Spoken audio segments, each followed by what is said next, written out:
tal? Mi nombre es Luis Reigada, soy profesor del Departamento de Antropología de la UAM Iztapalapa y vamos a charlar sobre economías alternativas. Podemos relacionar la antropología económica y el tema de las economías alternativas con una frase muy famosa que hizo famoso el movimiento altermundista, que decía: otro mundo es posible. La antropología estudia desde sus orígenes otras culturas, otras sociedades, otros mundos. Entonces, la antropología económica estudia otras maneras de hacer economía, a veces pensando en el pasado, cómo era la producción, el consumo, el comercio en otras sociedades antiguas, en sociedades distintas a la civilización moderna industrial, cómo era en islas lejanas del Pacífico o en una selva del Amazonas, cómo era ahí la economía, pero también podemos pensarla cómo podría ser la economía de una manera distinta a cómo la organizamos en la sociedad hegemónica. Entonces se trata un poco de eso, de entender la diversidad. La antropología estudia la alteridad, la diversidad. Entonces la antropología económica estudia eso mismo, pero en el campo de la producción, la distribución, el comercio. Entender que hay muchas maneras de hacer las cosas, muchas maneras de trabajar, muchas maneras de consumir, de intercambiar bienes, de comprar, de vender, de hacer todas las actividades económicas. Entonces la idea es esa, estudiar lo que hacen para vivir, para comerciar diferentes pueblos desde diferentes perspectivas.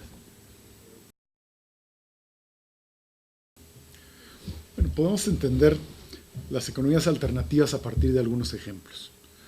Un grupo de campesinos en la península de Yucatán hacen una cooperativa para vender la miel que producen, que requiere una serie de requisitos para poder llegar al mercado europeo que un apicultor solito no puede cumplir. Requisitos de calidad, de cómo producirlas, del tipo de plantas de las que se obtiene la miel, etcétera, etcétera. Pero en grupo lo pueden hacer y pueden costear todos los costos de la exportación. Entonces, en lugar de que un acaparador junte toda la miel y la exporte y se haga rico, lo hacen ellos en grupo, una cooperativa de ese tipo. Eso sería un ejemplo de economía alternativa. O un grupo de desempleados en España, que hay un desempleo tremendo, que les cuesta mucho trabajo conseguir cosas que necesitan, hacen un banco del tiempo. Es decir, hacen una organización donde cada quien presta horas de trabajo a los demás. Entonces, alguien puede cuidar a un anciano, alguien puede dar unas clases de inglés, alguien puede dar clases de matemáticas, otro es un dentista sin trabajo. Entonces se ofrecen servicios entre ellos, cada quien aporta horas de trabajo a ese banco del tiempo y de esa manera pueden conseguir lo que de otro modo no conseguirían. O una ONG organiza una tienda de comercio justo, va a diferentes partes de África a comprar artesanías, pero se las paga a un precio mejor a los artesanos y las vende en alguna tienda en Nueva York, en donde el consumidor puede conseguir artesanías u otros productos de diferentes partes del mundo más baratos que en los grandes centros comerciales, y además sabe que la mayor parte de la ganancia de esa venta va a ir directamente a los productores. Entonces, son ejemplos de lo que podrían ser las economías alternativas. O una organización que en una playa en México organiza un hotel donde hacen ecoturismo, donde los turistas pueden ir y convivir con animales, peces, o hacer paseos por la selva sin dañar el medio ambiente. Entonces son las mismas actividades que se hacen en otros ámbitos: comprar, vender, producir, exportar, ofrecer un servicio, ofrecer turismo, pero bajo otras otros criterios diferentes a los hegemónicos. Si decimos alternativa, quiere decir que es una opción distinta frente a otra cosa, que es algo distinto. Entonces, ¿distinto a qué?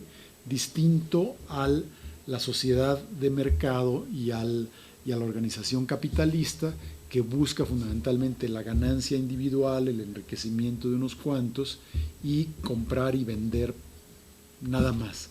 Aquí se trata de hacer eso, pero buscando no tanto una ganancia solamente económica, sino puede ser una ganancia de tipo social, ambiental, o hacerlo de una manera más equitativa. Entonces, a eso se refiere el libro, a diferentes experiencias de organización de la producción, el intercambio, el turismo, los servicios, bajo criterios distintos a los hegemónicos, bajo criterios distintos al egoísmo, a la depredación ambiental, a la exclusión, al desempleo, tratando de demostrar eso que decíamos hace rato, que otro mundo es posible, que otra economía es posible, distinta a la convencional.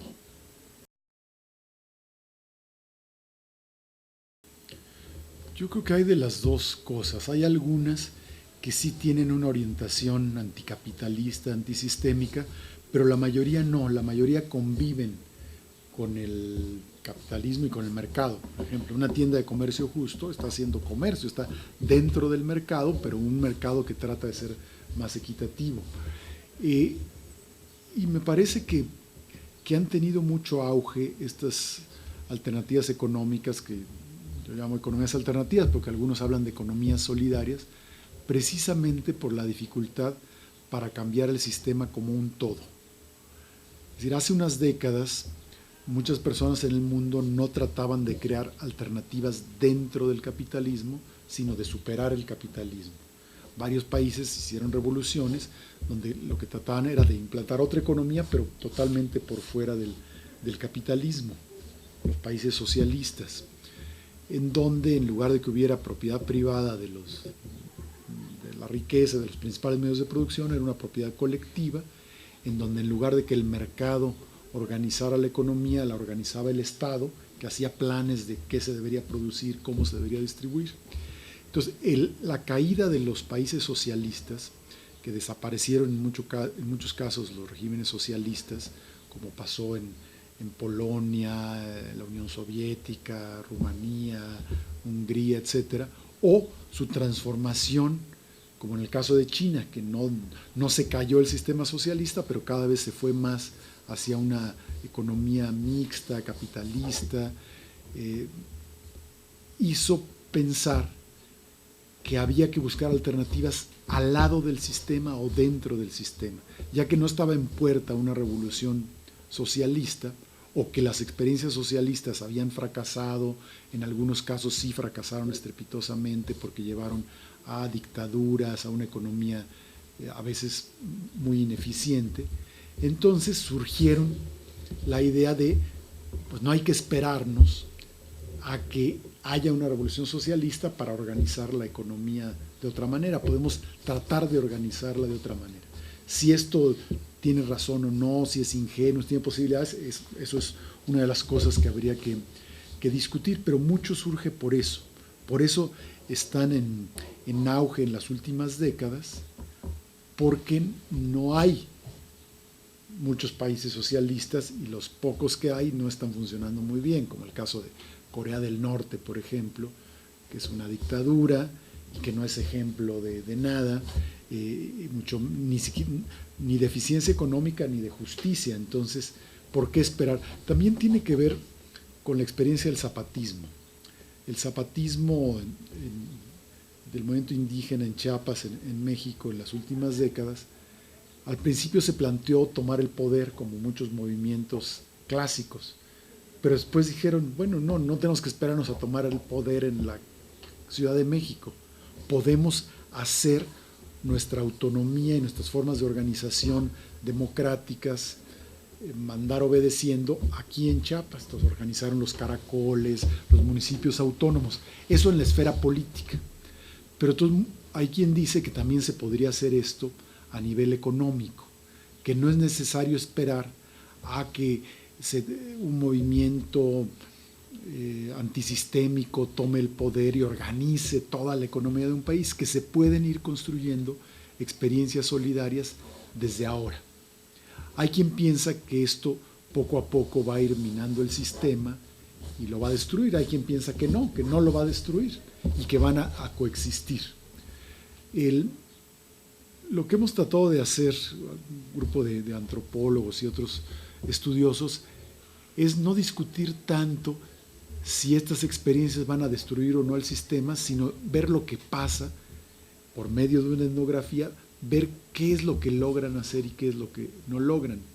Lo que hemos visto es que en la mayoría de los casos no destruyen al sistema, pero sí funcionan de una manera distinta y puede ser muy positivo porque crean empleos, permiten vida digna, pueden producir una mayor equidad. Entonces, ahora hay de distintos tipos. Algunas sí son muy radicales políticamente y tienen un discurso antisistémico.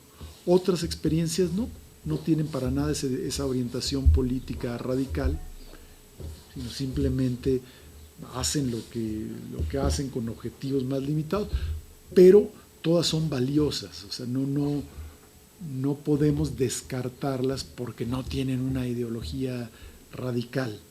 Creo que los antropólogos tratamos de entender las cosas tal y como pasan y no como nos gustaría que fueran, porque si no estamos cayendo en un nuevo etnocentrismo. Solo aquellos que tengan una ideología determinada son las buenas experiencias. En el libro tratamos de incluir diferentes tipos de experiencias. Algunas que son creadas por movimientos políticos, otras que son creadas por grupos de personas con alcances locales.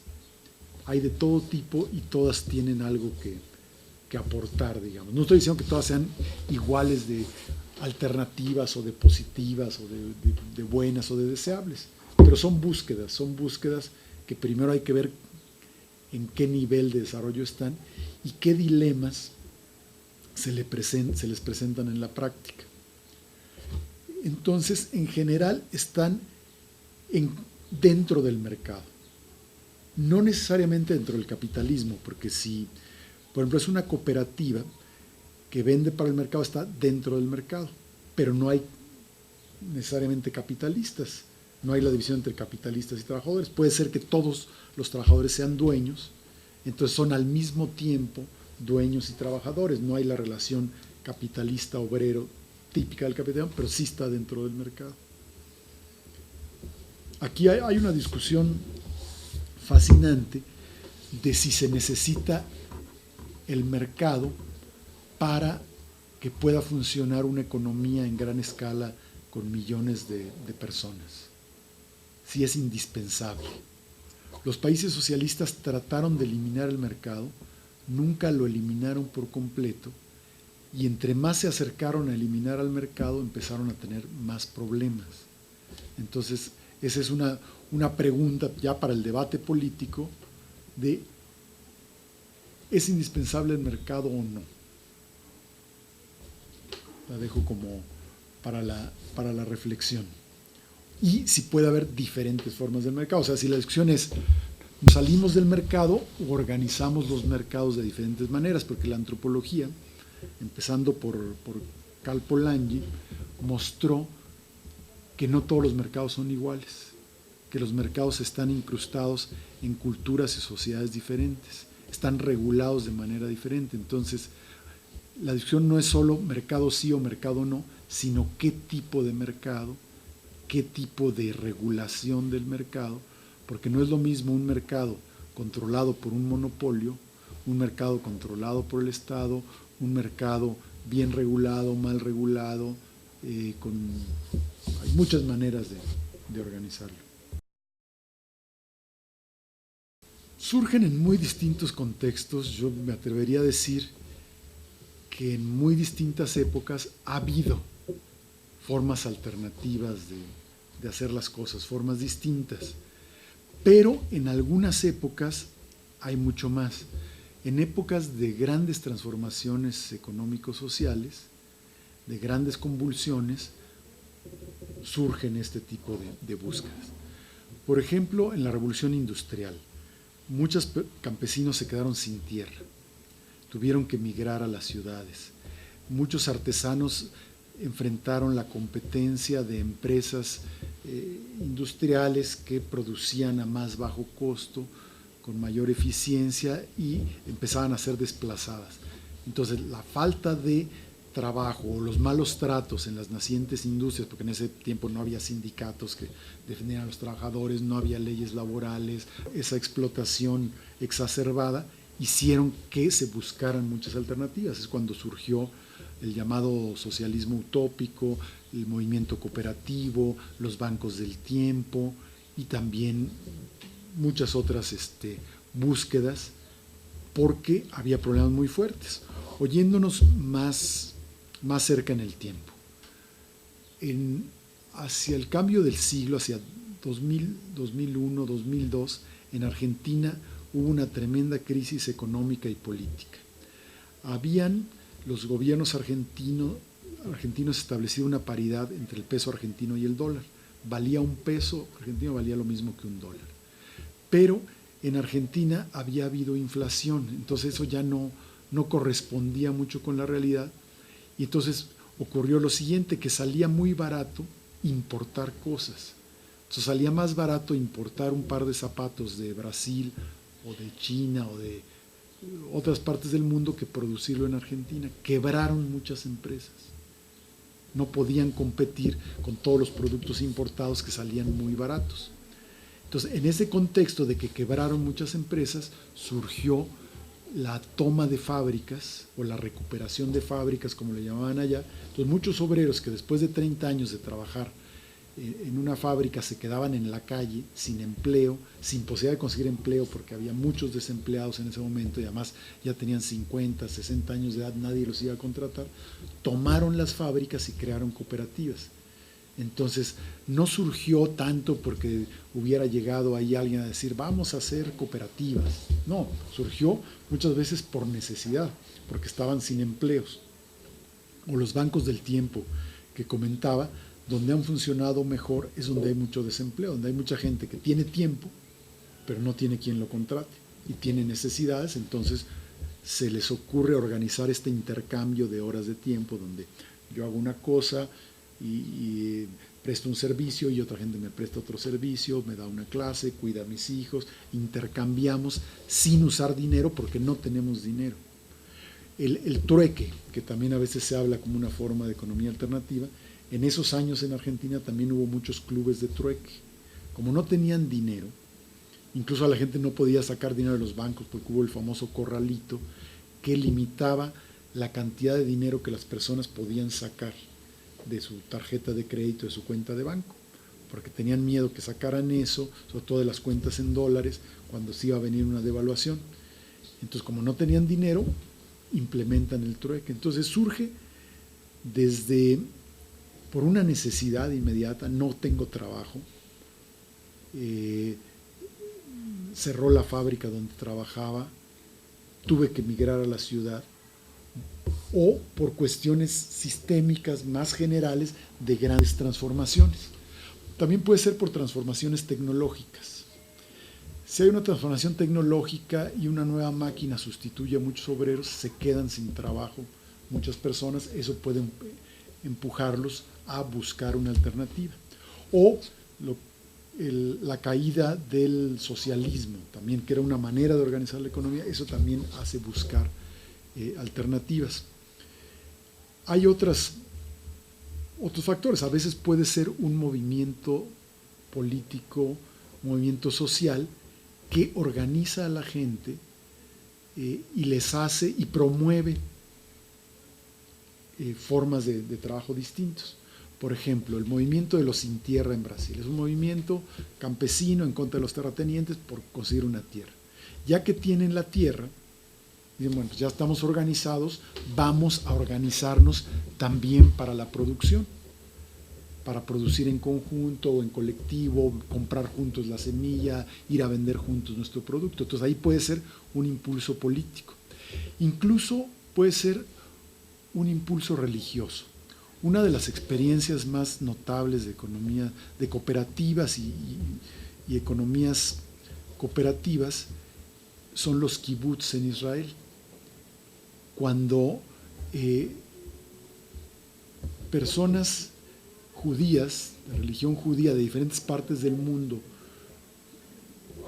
logran reconstruir el Estado de Israel e ir a ocupar tierras en Israel, llegan con un fervor religioso y un heroísmo impresionante. Es recuperar la tierra de sus antepasados, después de muchos siglos de migrar y ser atacados, etcétera, etcétera.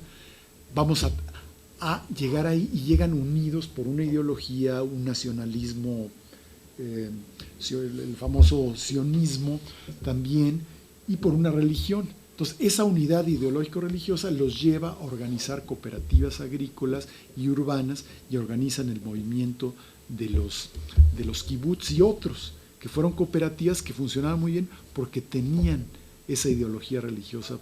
Por lo tanto, puede ser eso, cambios de época, momentos de dificultades económicas, movimientos políticos, incluso hasta fenómenos culturales y religiosos, porque para organizar una economía de este tipo se necesita mucha solidaridad, mucho dejar atrás el egoísmo, el individualismo, trabajar en conjuntos, cooperar. Y si la gente está unida por una religión, por una ideología, por un movimiento político, es más fácil que trabajen unidos que en lugar de cada quien por su lado. Lo mismo con los zapatistas. Los zapatistas han organizado cooperativas en algunas de las zonas en donde se encuentran, porque ya tienen el prerequisito de estar unidos, de estar organizados. Decía que también pueden surgir por cuestiones tecnológicas. Actualmente está surgiendo muchas experiencias de economía colaborativa que utilizan nuevas plataformas tecnológicas para organizarse. Por ejemplo, lo de los bancos del tiempo. En una pequeña comunidad rural, pues es muy fácil organizar un banco del tiempo porque se pone una papeleta en el mercado o afuera de la iglesia donde dice, soy albañil, ofrezco trabajar de los lunes y miércoles de 4 a 6. Y entonces quien quiere ese albañil, pues va y lo busca y sabe dónde vive, y alguien dice, pues yo cuido ancianos y puedo todos los sábados. Pero ¿cómo haríamos eso en la Ciudad de México, por ejemplo, en una gran ciudad? Sería imposible porque no nos conocemos. Pero gracias a Internet, a los blogs, a sitios, a páginas web, es posible que personas que no se conocen puedan colaborar y funcionar sin mucho costo, porque no es necesario hacer llamadas telefónicas, se crea una página, se inscriben los que quieran y colaboran. Entonces, hay quien dice que con Internet y los teléfonos móviles y las computadoras se facilita la colaboración porque se puede compartir información. Entonces, ese es un nuevo tipo de economía alternativa muy distinto, muy del siglo XXI. Tiene que ver, por ejemplo, con el software libre, en donde muchos programadores se juntan, no necesariamente de manera presencial físicamente, sino que suben a Internet un programa con el código abierto, otros colaboran y empiezan a colaborar entre ellos, ¿no? Incluso ustedes a la hora de hacer un trabajo pueden hacer un trabajo con un programa que les permita que entre 4 o 5 elaboren un documento trabajando al mismo tiempo. Entonces ahí hay un optimismo tecnológico que piensa que las nuevas tecnologías nos van a llevar a una nueva economía porque es más fácil colaborar. Pero es una posición un poquito ingenua, porque las nuevas tecnologías también pueden servir para explotar a alguien mejor, para explotarlo más, para vigilarlo, para controlarlo, o para recuperar información de mucha gente y hacer un gran negocio. Pensemos en Uber. Uber no es una economía colaborativa. Es un servicio, una intermediación para proporcionar servicios de transporte que funciona con celulares, con un software que permite a una persona que necesita un vehículo saber qué vehículos están cerca, contratarlos, pero la mayor parte de las ganancias se las lleva una compañía en Estados Unidos. Entonces ahí vemos, entonces hay ejemplos de cómo con las nuevas tecnologías se puede hacer algo alternativo, cooperativo, solidario, pero también se puede hacer grandes negocios donde una persona, un grupo pequeño, se vuelva hipermillonario a partir de las nuevas tecnologías. Entonces, son una oportunidad, pero también un riesgo de profundizar en un tipo de capitalismo que concentre aún más la riqueza, porque ahora toda la riqueza de los servicios de transporte se concentra en una sola empresa a nivel internacional, de todos los que están en Uber.